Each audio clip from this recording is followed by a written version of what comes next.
By Karl Ritter and Mstyslav Chernov. Associated Press KYIV. Ukraine. Ukraine's capital had most of its power supply restored Friday, officials said, as the country again responded swiftly and defiantly to the latest Russian missile and drone barrage targeting critical infrastructure. In what has become a familiar Russian tactic since early October, the Kremlin's forces struck Ukraine from afar Thursday, while the ground battles in the country's east largely remained mired in a grinding stalemate.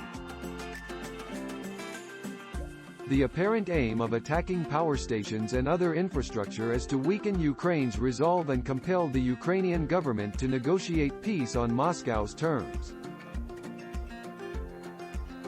Ukrainian authorities scrambled to counter the consequences of the latest bombardment, part of a recurring cycle of urban smash and repair that has brought little change in the course of the war, which recently entered its second year. The Institute for the Study of War, a Washington-based think tank, said in an assessment that these missile strikes will not undermine Ukraine's will or improve Russia's positions on the front lines. Ukrainian military analyst Oleh Zhdanov said the Russians are striking civilian infrastructure, because they can't efficiently target Ukrainian military assets. The Russians lack data about the location of Ukrainian troops and weapons, so they are targeting civilian infrastructure and using the SAW.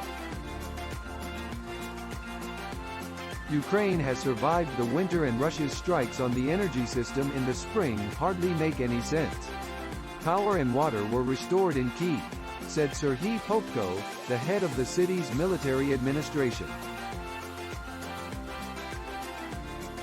Popko said that about 30% of consumers in the capital remained without heating and that repair work was ongoing.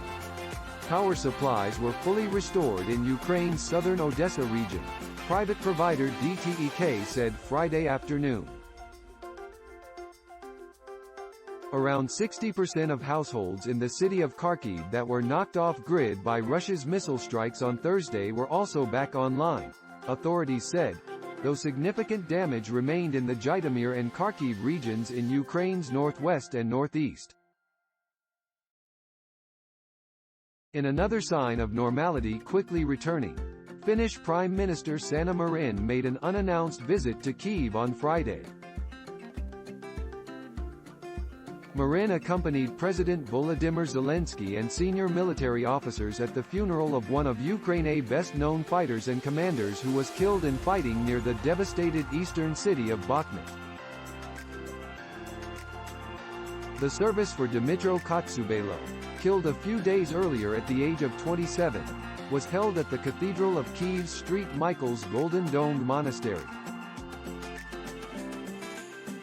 Many of the thousands of mourners clutched flowers, and the crowd knelt in silence as Kotsiubailo's coffin was carried out of the church toward Maidan Square.